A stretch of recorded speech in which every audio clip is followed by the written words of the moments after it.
नवरात्रीला सुरुवात झाली आहे आणि आपल्यापैकीच बऱ्याच लोकांना 9 दिवसाचे उपवास असतात। तर अशा वेळी रोजच खिचडी भगर खाऊन अगदी मन खराब होतं। तर अशा वेळी नवीन असा झटपट बनणारा पदार्थ बनवावा असं वाटतं।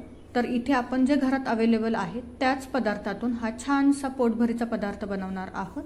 खायलाही छान लागतो आणि पोटभरीचा देखील आहे। तर इथे आपण हे लाल भोपळ्याचे अप्पे बनवले आहेत। नवरात्रीच्या उपवासात लाल भोपळा चालतो, तर त्यासाठी मी यामध्ये लाल भोपळ्याचा वापर केलेला आहे। तर इथे आपण साबुदाणा 2 ते 3 तास छान भिजत ठेवलेला आहे, मऊ भिजलेला आहे। आता यामधल्या 2 वाट्या साबुदाणा आपल्याला घ्यायचा आहे आणि त्यानंतर मी इथे लाल भोपळा घेतलेला आहे।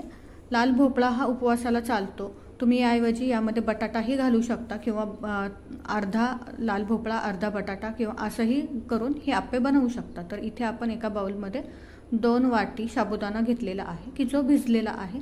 त्यानंतर लाल भोपळा जो होता तो स्वच्छ धुवून मी बारीक किसणीने किसून घेतला आहे। त्याचा असा बारीक असा किस केलेला आहे की जेणेकरून तो छान पटकन शिजेल।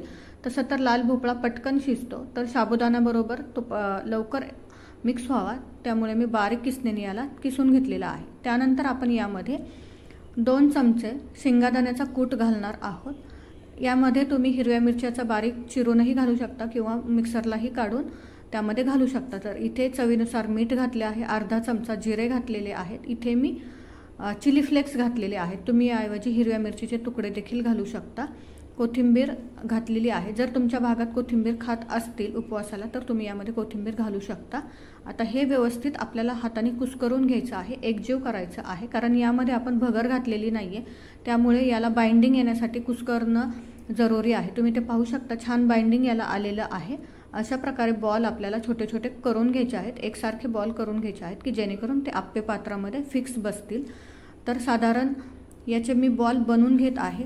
आणि या नवरात्रातल्या रेसिपीज जर तुम्हाला आवडत असेल तर कृपया चॅनलला सबस्क्राइब करा, व्हिडिओला लाईक करा, तुमच्या मित्रपरिवारासोबत शेअर करा की जेणेकरून त्यांनाही या उपवासाच्या दिवसात छान छान पदार्थ खायला भेटतील। तर इथे आपण अप्पे पात्र गरम करायला ठेवलेलं आहे। तर यामध्ये मी तेल घातलेलं आहे। जर तुम्ही तूपही घालू शकता किंवा शेंगादाण्याचं तेलही घालू शकता। तेल गरम झालं की आपल्याला यामध्ये अप्पे घालायचे आहेत। सगळीकडून ह्या साच्यामध्ये आपल्याला तेल लावून घ्यायचं आहे। गॅस मध्यम आचेवर ठेवायचा आहे। तेल छान गरम झालं की हे जे साबुदाणा आणि भोपळ्याचे बॉल्स आहेत ते यामध्ये आपल्याला ठेवून द्यायचे आहेत। अगदी 10 मिनिटात हा फराळाचा पदार्थ बनतो। खायलाही खूप छान पोटभरीचाही आहे आणि उपवास आहे ही एक डोक्यातला जो विचार आहे तोही निघून जातो, कारण काहीतरी चटपटीत खायला भेटतं।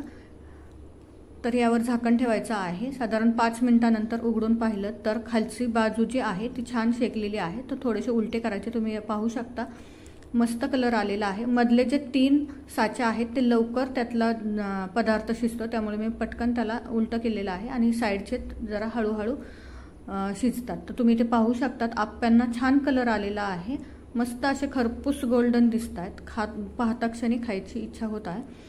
तर अशा प्रकारे हे अप्पे 10 मिनिटात तयार होतात। मी इथे तुम्हाला काढून दाखवते। टम्म फुगलेले आहेत, मस्त असे कुरकुरीत लागत आहेत, कारण याला व्यवस्थित आपण चारही बाजूंनी छान भाजून घेतलेलं आहे।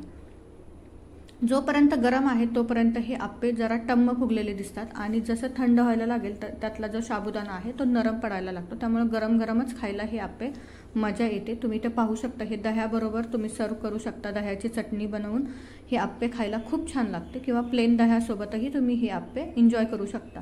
तर उरलेले ही अप्पे मी या पात्रामध्ये घालत आहे। तुम्ही ते पाहू शकता, मस्त असे आपले सोनेरी कलरवर अप्पे तयार आहे। आजची रेसिपी आवडली तर चॅनलला सबस्क्राइब करा।